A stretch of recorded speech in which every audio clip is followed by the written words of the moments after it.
Alors, je vais parler ici aujourd'hui d'un phénomène que j'ai observé. Vous savez, nous arrivons ici en Europe, on fréquente et tout. On a laissé nos enfants au pays.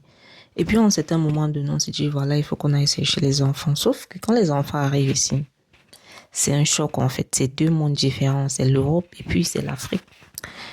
L'enfant arrive ici, tout change. Et si vous blaguez, vous allez changer aussi votre enfant ou alors vous allez presque traumatiser votre enfant.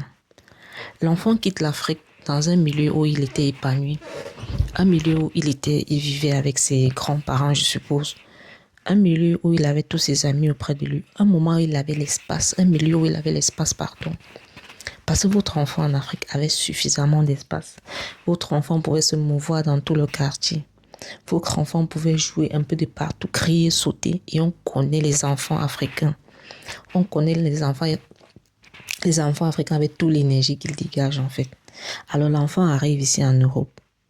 Vous fermez, vous compressez l'enfant dans la maison. Dès que l'enfant veut monter, non, ne fais pas ça. L'enfant veut descendre, non, ne fais pas ça. L'enfant veut crier, non, tu ne dois pas crier. Les filles même encore, c'est pas ça, mais les garçons, non. Car l'enfant veut faire ceci, l'enfant est comprimé. C'est vrai qu'ici, dans l'éducation, et je crois que c'est prévu, les loisirs, les activités sont prévues pour les enfants. Donc, je crois que c'est même physique, si je ne me trompe pas. Donc, il devrait avoir certaines activités. C'est le seul moyen pour eux vraiment de s'épanouir. Donc, en dehors de ça, de ces activités-là, s'ils doivent aller jouer au football, je ne sais pas, jouer au volley, tout ça, prenez le temps de sortir avec vos enfants. Amenez-les dans des endroits où ils vont jouer. Si vous avez 2 ou 3 enfants, c'est bien. Amenez-les, ils partent jouer. Qu'ils jouent à gogo, qu'ils jouent en abondance.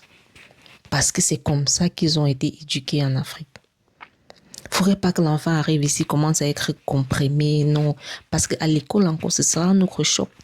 À l'école encore, c'est dur. Si l'enfant ne respire pas à la maison, vous imaginez ce qui se passe à l'école? À l'école encore, l'enfant va subir de ces pressions, de ces abus de langage, les mobbing et tout ça. Vous allez rendre vos enfants malades. Donc, veillez vraiment sur vos enfants. Prenez le soin de les amener balader. Prendre, je sais pas, des chocolats, jouer. Et puis, même si vous êtes dans les transports, si vous le criez, maman, vraiment laissez-les crier. Ce sont des enfants. C'est un comportement d'enfant, en fait. N'étouffez pas, car... Merci.